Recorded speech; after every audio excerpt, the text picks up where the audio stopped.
پہلا کرنتیوں 6 باب اور 13 سے 17 آیت میں خدا کے کلام میں کیا لکھا ہے؟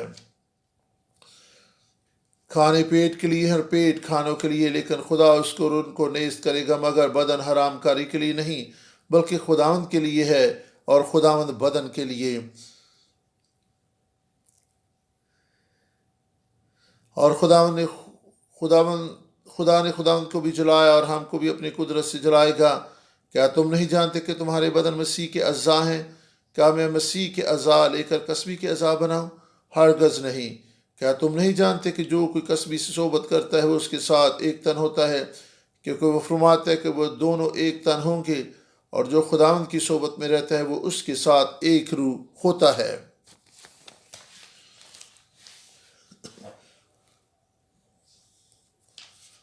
خدا کا ترس اور اس کی شفقت ہمارے ساتھ رہے، کیونکہ خدا فرماتا ہے کہ تم پاک رہو کیونکہ میں پاک ہوں۔ خداوند اپنے رحم و ترس میں ہمیں معاف کر کے مسیح کے ساتھ ایک کر دے تاکہ ہمارے بدن پاک تر ہوتے چلے جائیں، تاکہ ہم حقیقی معنوں میں مسیح خداوند کے بدن کی تعمیر و ترقی میں اپنا کردار ادا کر سکیں۔ میری دعا ہے کہ ہمارے لوگوں پر یہی دعا رہے، آمین۔ رومیو 6 باب اور 13 آیت کو بھی ہم دیکھیں گے۔ رومیو 6 باب اور 13 آیت میں خدا کا کلام یہ فرماتا ہے، یہاں پر یوں مرقوم ہے، اور اپنے اعضاء ناراستی کے ہتھیار ہونے کے لیے گناہ کے حوالہ نہ کیا کرو، بلکہ اپنے آپ کو مردوں میں سے زندہ جان کر خدا ان کے حوالہ کرو، اور اپنے اعضاء راست بازی کے ہتھیار ہونے کے لیے خدا کے حوالہ کرو۔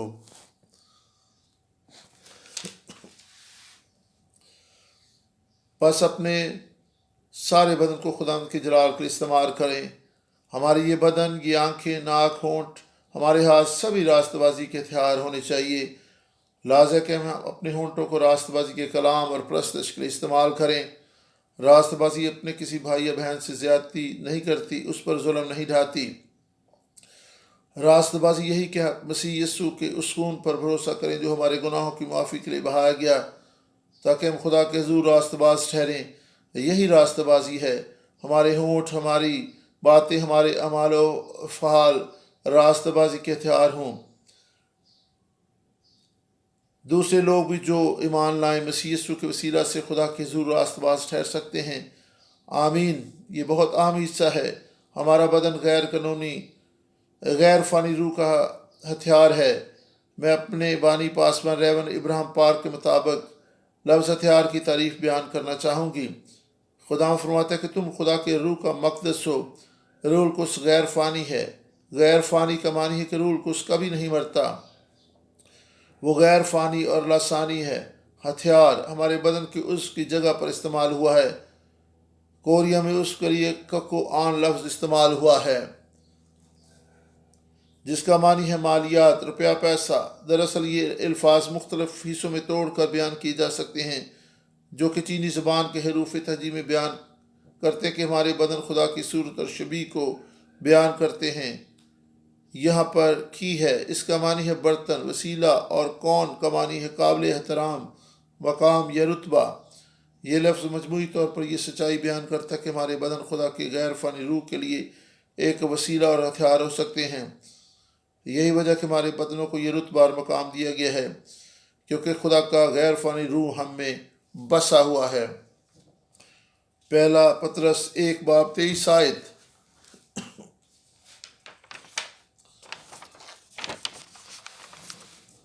کہ خدا کا کلام غیر فانی ہے۔ پہلا پطرس پہلا باب اور اس کی 23 آیت۔ اس غیر فانی روح کو اپنی زندگی اپنے بدن میں رکھنے کے لیے خدا کے غیر فانی کلام کو اپنی زندگی میں لے لیں۔ لازم ہے کہ ہمارے بدن غیر فانی ہوں، کیونکہ خدا کا غیر فانی روح ہمیں بسا ہوا ہے۔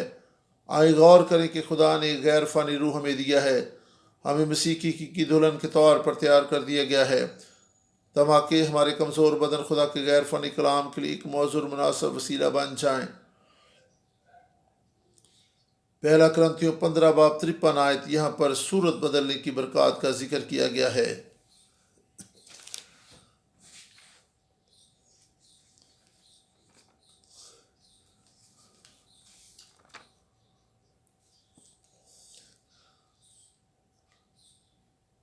کہ یہاں پہ لکھا کہ یہ فانی بدن غیر فانی بدن میں تبدیل ہو جائے،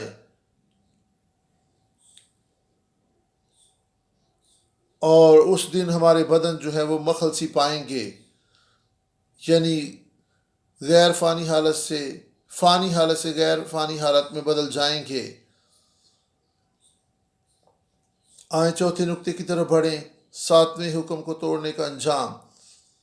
بائبل مقدس بیان کرتی کہ زنا کاری کا زہر کس قدر زبردست اور طاقتور ہے۔ یہ اس قدر مہلک ہے کہ اپنے ہی جسم کے خلاف گناہ ہے، اپنے بدن ہی سے آپ بدترین کام کر گزرتے ہیں۔ پہلا کرنتھیوں 6 باب 18 آیت،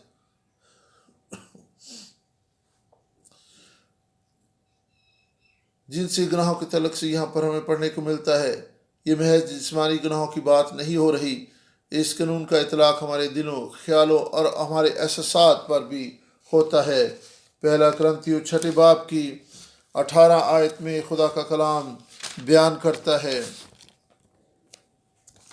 حرام کاری سے بھاگو۔ جتنے گناہ آدمی کرتا ہے وہ بدن سے باہر ہے، مگر حرام کار اپنے بدن کا بھی گنہگار ہے۔ امثال 6 باب 32 اور 33 آیت کو بھی ہم پڑھیں گے۔ امثال 6 باب اور اس کی 32 اور 33 آیت میں خدا کا کلام اس طرح سے بیان کرتا ہے۔ خدا کے کلام میں سے امثال 6 باب 32 آیت میں خدا کا کلام یوں بیان کرتا ہے، جو کسی عورت سے زنا کرتا ہے وہ بے عقل ہے، وہی ایسا کرتا ہے جو اپنی جان کو ہلاک کرنا چاہتا ہے۔ اور پھر خدا کا کلام بیان کرتا ہے کہ زناکار خدا کی بادشاہی کے وارث نہ ہوں گے۔ پہلا کرنتھیوں 6 باب اور اس کی 9ویں اور 10ویں آیت کو بھی ہم خدا کے کلام میں سے پڑھیں گے۔ پہلا کرنتھیوں 6 باب اور اس کی 9ویں اور 10ویں آیت میں خدا کا کلام یہ بیان کرتا ہے،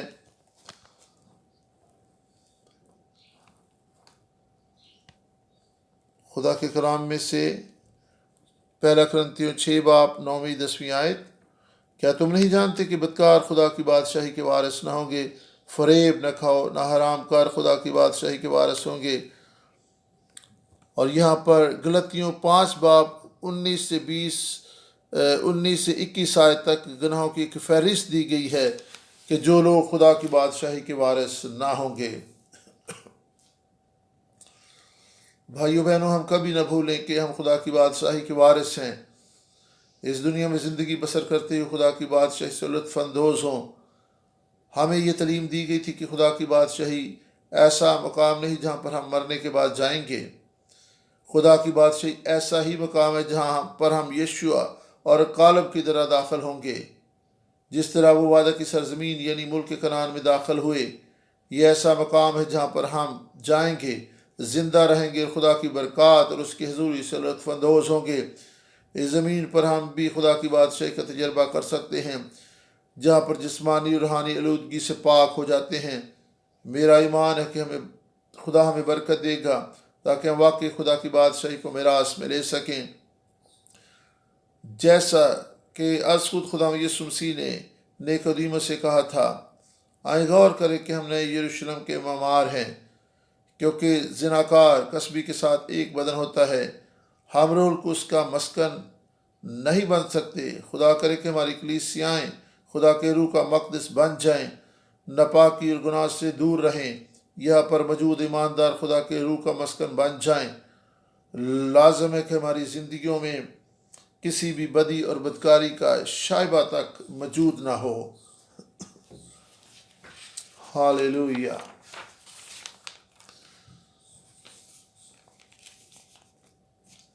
ہاں، یاد رکھیں کہ ہم نئے یروشلم کی تعمیر کے معمار ہیں۔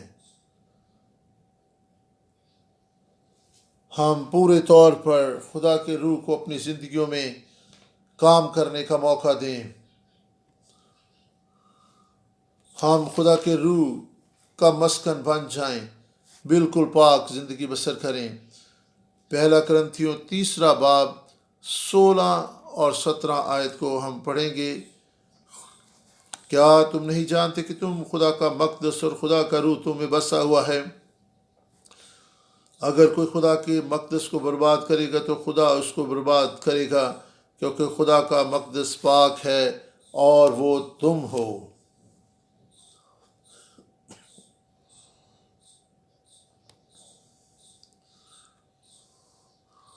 ہم خدا کے حضور بے داغ اور پاک ہو کر حاضر ہوں. 5ویں بات زناکاری غربت کا باعث ہوتی ہے. کسی دوسرے کی بیوی کے ساتھ ہم بستر ہونے والا کنگال ہوگا.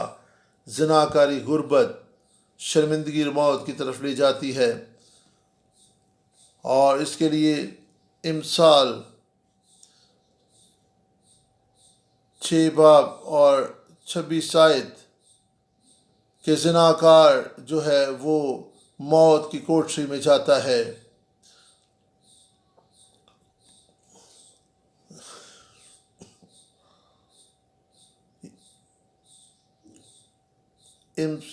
اور امثال 5ویں باب کی 3 سے 6 آیت تک ہم پڑھیں گے. امثال 5ویں باب کی 3 سے 6 آیت میں خدا کا کلام اس طرح سے بیان کرتا ہے.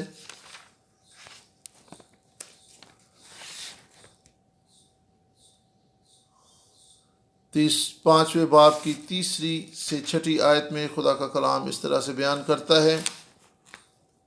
کیونکہ بیگانہ عورت کے ہونٹوں سے شہد ٹپکتا ہے اور اس کا منہ تیل سے زیادہ چکنا ہے، پر اس کا انجام ناگدونے کی مانند تلخ اور 2 دھاری تلوار کی مانند تیز ہے. اس کے پاؤں موت کی طرف لے جاتے ہیں، اس کے قدم پتال تک پہنچتے ہیں. سو اسے زندگی کا ہموار راستہ نہیں ملتا. اس کی راہیں بے ٹھکانہ ہیں، پر وہ بے خبر ہے. مکاشفہ 21 باب اور 8 آیت بیان کرتی ہے کہ بزدل، بے ایمان، زناکار، حرام کار، قاتل، بت پرست یہ خدا کی بادشاہی کے وارث نہ ہوں گے. مکاشفہ 17 باب یہ نئی یروشلم سے تضاد ہے. آئیں 17 سے 19 آیت تک پڑھیں. مکاشفہ 17 باب، مکاشفہ 17 باب اور پہلی آیت سے 17 آیت اور پھر 19 آیت کو بھی ہم پڑھیں گے. مکاشفہ کی کتاب نئے عہد نامہ میں آخری کتاب اور اس کا 17واں باب ہم دیکھیں گے. پہلی آیت میں خدا کا کلام اس طرح سے بیان کرتا ہے.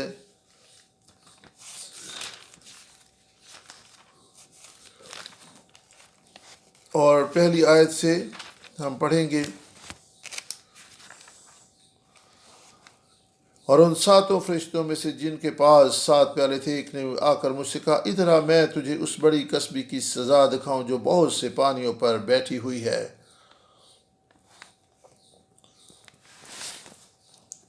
اور جس کے ساتھ زمین کے بادشاہوں نے حرام کاری کی تھی، اور زمین کے رہنے والے اس کی حرام کاری کی میں سے متوالے ہو گئے تھے.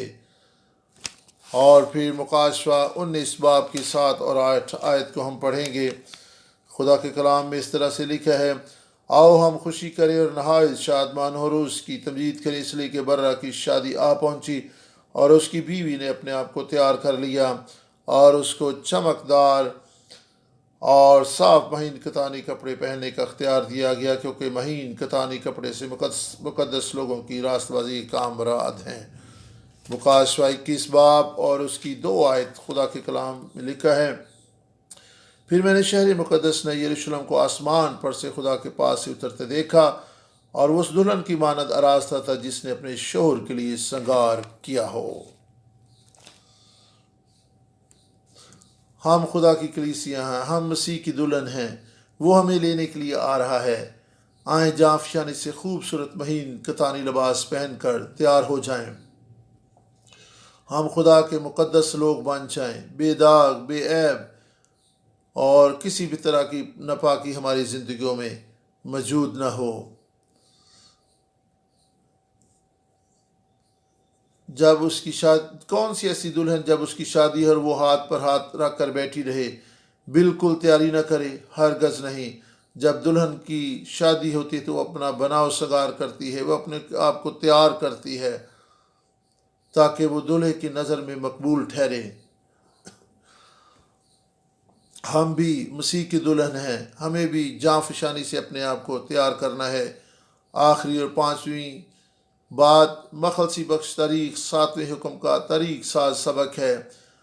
آئے بائبل مقدس کی تاریخ پر غور کریں، اس کا اطلاق کس طرح ہماری زندگیوں پر ہوتا ہے۔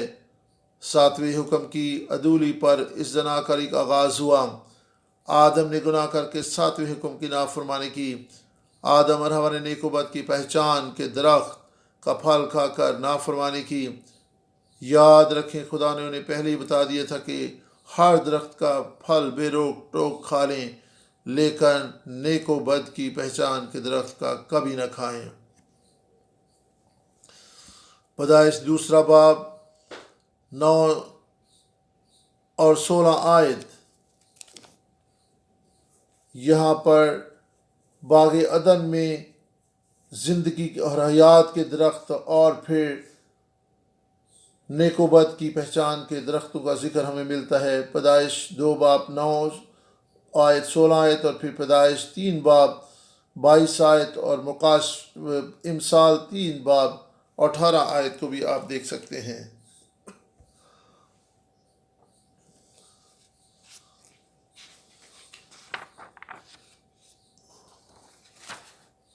یہ کس قدر دل خراش بات ہے۔ خدا ہم سے بہت محبت رکھتا ہے، لیکن ہم اپنے طرز عمل سے خدا کے دشمن بن جاتے ہیں۔ اس لیے یعقوب 4 باب 4 آیت بیان کرتی ہے، اے زنا کرنے والیو۔ خدا کے کلام میں سے ہم یعقوب 4 باب اور 4 آیت کو ہم پڑھیں گے، جہاں پر لکھا ہے 4 باب اور 4 آیت خدا کے کلام میں سے یعقوب 4 باب اور 4 آیت۔ اے زنا کرنے والیوں، کیا تمہیں نہیں معلوم کہ دنیا سے دوستی رکھنا خدا سے دشمنی کرنا ہے؟ پس جو کہ دنیا کا دوست بننا چاہتا ہے وہ اپنے آپ کو خدا کا دشمن بناتا ہے۔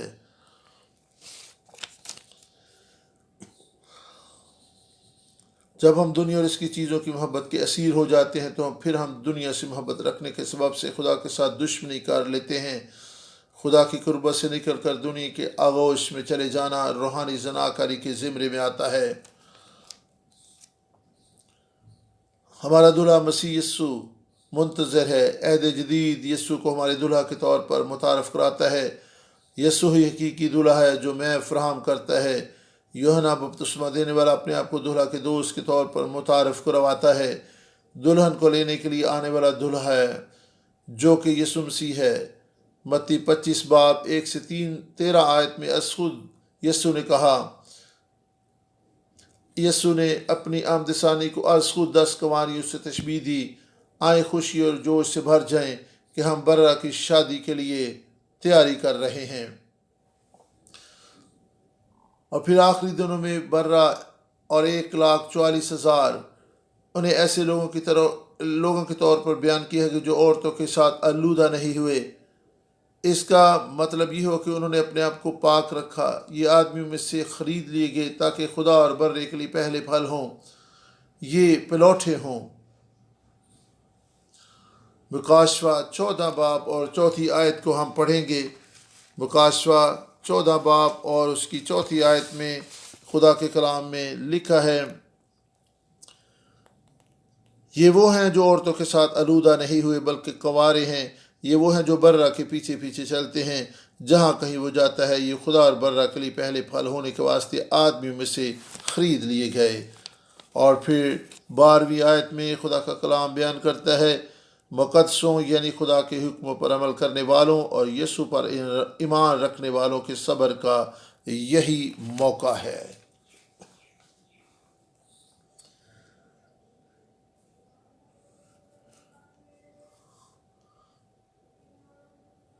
ہم خدا کی طرف سے مہیا کردہ لباس پہن لیں،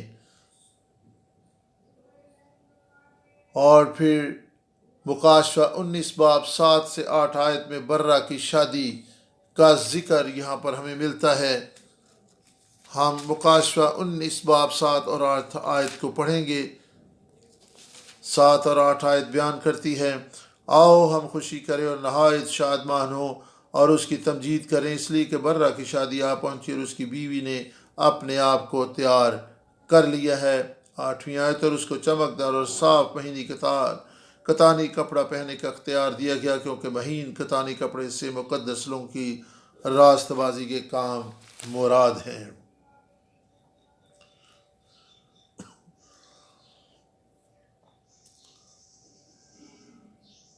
حاصل کلام یہ ہے کہ وہ لوگ جو خداوند یسوع مسیح کو قبول نہیں کرتے، وہ دلہا کو رد کرتے ہیں اور دلہا کے خلاف زناکاری کے مرتکب ہوتے ہیں۔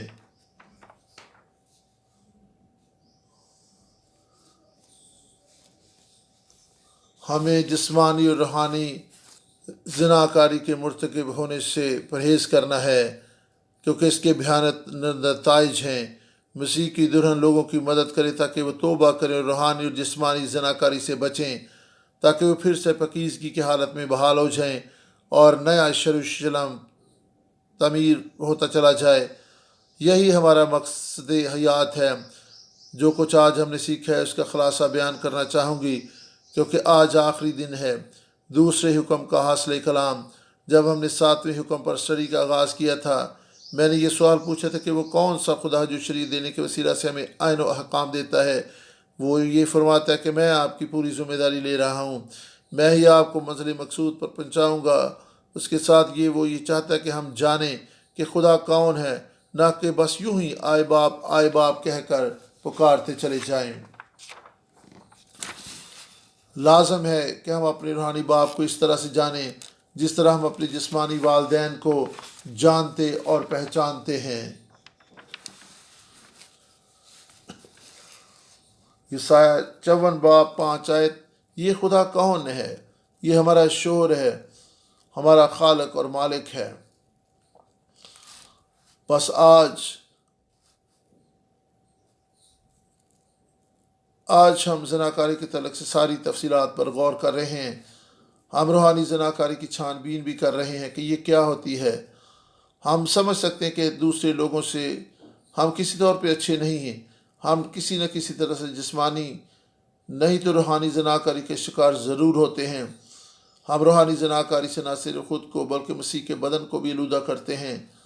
اس لیے اس کا خمیازہ ہمیں ہی نہیں بلکہ ہمارے خاندان اور کلیسیا کو بھی بھگتنا پڑتا ہے۔ غور کریں کہ یہ گناہ کس قدر گمبھیر اور گھناؤنا ہے، لیکن میں آپ کو بتانا چاہتی ہوں کہ فکر کی کوئی بات نہیں۔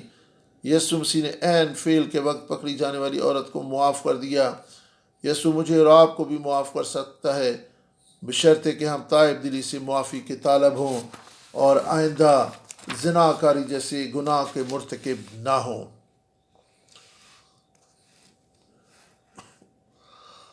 یوحنا 8 باب دیکھیں۔ یہاں پر فقی اور فریسی ایک ایسی عورت کو یسوع کے پاس لائے ہیں جو عین فعل کے وقت پکڑی گئی ہے۔ اس وقت عورت کس قدر تذلیل اور شرمندگی کی حالت میں خوف کے نیچے دبی چلی جا رہی ہوگی۔ انہوں نے یسوع کے سامنے اس عورت کو لا کر پھینک دیا اور کہا: استاد، یہ عورت عین فعل کے وقت پکڑی گئی ہے۔ اب یہ عورت کس طرح سے سزائے موت سے بچ نہیں سکتی تھی؟ 5 آیت بیان کرتی: شریعت ایسی عورت کے بارے حکم دیتی کہ سنسار کی جائے۔ شریعت نے تو بالکل واضح کر دیا، اب تو کیا کہتا ہے؟ انہوں نے یہ سب کچھ یسوع کو آزمانے کے لیے کہا تھا تاکہ انہیں اس پر الزام لگانے کا کوئی موقع مل جائے۔ یسوع کچھ کہے بغیر جھک گیا اور زمین پر اپنی انگلی سے کچھ لکھنے لگا۔ ایک وقت تھا جب خدا نے اپنی انگلی سے پتھر کی تختیوں پر لکھا تھا، یعنی 10 احکام جو موسیٰ کی معرفت دیے گئے تھے۔ اب یسوع زمین پر جھکا اور اپنی انگلی سے زمین پر لکھ رہا تھا۔ اب نیا عہد لکھا جا رہا تھا تاکہ لوگوں کو سمجھ آ سکے۔ لیکن جب وہ پوچھتے ہی رہے، وہ اٹھ کھڑا ہوا اور ان سے کہنے لگا: جو تم میں بے گناہ ہو وہ پہلا پتھر مارے، کیونکہ شریعت تو بیان کرتی کہ ہم سب گنہگار ہیں۔ یسوع نے کہا میں بھی تجھ پر الزام نہیں لگاتا، جا اب گناہ نہ کر۔ یسوع نے زمین پر کیا لکھا تھا؟ اس کی انگلی نے زمین پر واضح کیا کہ یہ 10 احکام کے متعلق ہے۔ اس نے دوبارہ ایسا کیا۔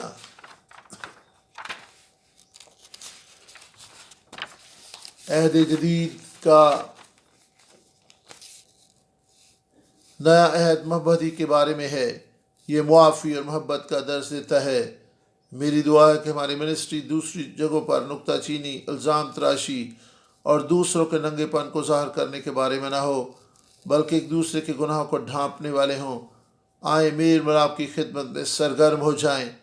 جس طرح مسیح یسوع نے ہمارے قصور معاف کیے، ہم بھی ایک دوسرے کے قصور معاف کریں۔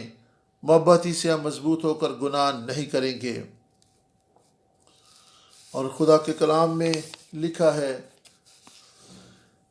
کہ جب یسوع نے زمین پر لکھا اور یسوع نے کہا کہ جو تم میں بے گناہ ہو وہ پہلا پتھر مارے، تو خدا کا کلام بیان کرتا ہے 8 باب 3 سے 11 آیت کہ وہ ایک ایک کر کے سبھی چلے گئے اور صرف یسوع اور وہ عورت وہاں پر رہ گئی۔